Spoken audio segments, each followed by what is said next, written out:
So now let's calculate converting from Naira to Cedis. So you are in a particular suppliers group, or you are in a weak suppliers group, and the supplier sells a week for, let's say, 5,000 Naira. Let's start from 5,000 Naira. So you see the supplier price a week at 5,000 Naira. Most of the times they write it as 5,000 or 5K.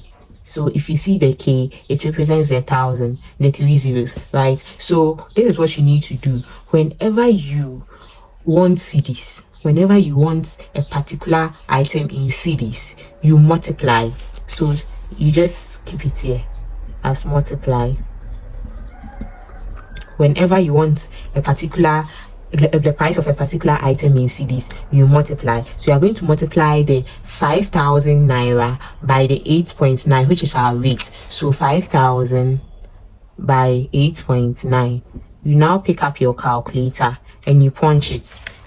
The 5,000, I don't know if you guys can see, 5,000 times 8.9, and you are getting 4,500, right? So 4,500. Now with the 4,500, if you really want to know the amount in Ghana cedis, you omit the last 3 digits, right? But in this case, 5 is greater than 4, 5 is greater than 3, 5 is greater than 2, 5 is greater than 1. So you are going to run it off by 1, adding 1 to the 4. So you are getting 45 Ghana cedis.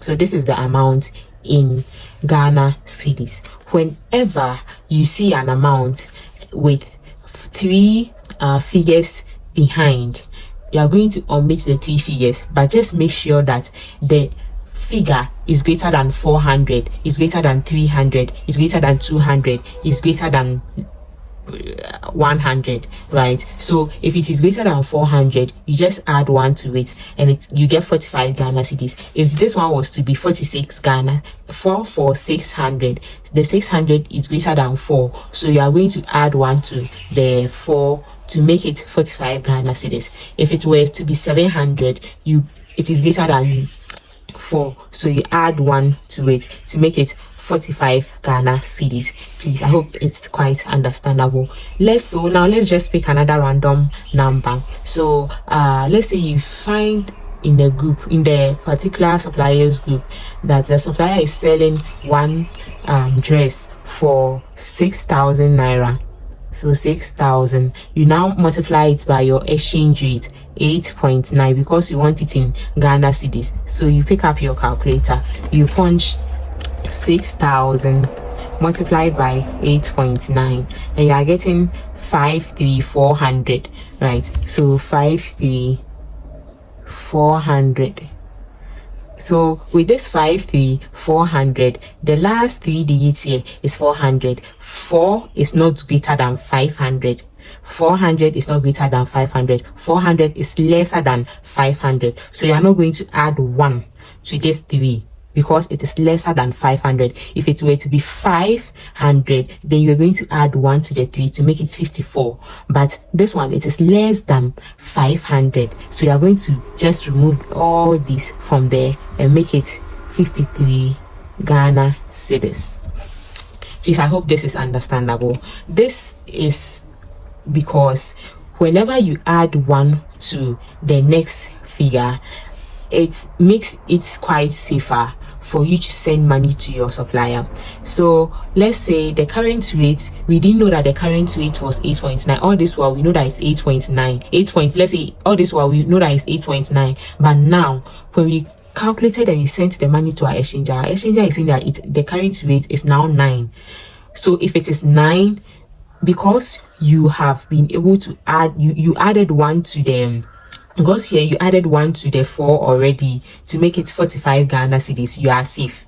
But if you didn't add 1 to it, you now have to go and calculate and then come and add maybe 10 cedis or any amount to wait for it to be full. Please, you get it. So always make sure that if the amount is more than 400 here with the last 3 figures, you add 1 to it. If it is less than 500, you don't add any amount. Let's say you got the amount to be 5300. There, you know that 0 is lesser than 5, so you're not going to add any amount to the 3 here, so it's going to be 53 Ghana cedis. Please, I hope you understand. So whenever you want cedis, whenever you are in a suppliers group and you want to know the amount in Ghana cedis, you just multiply. Know that you multiply, and you need to know your exchange rate. Your exchange rate will always be known, or will always be, you can even ask your exchanger the amount in the current rate, right? The current rate, and she'll give it to you. Then you multiply by the amount. Please, I hope this was helpful.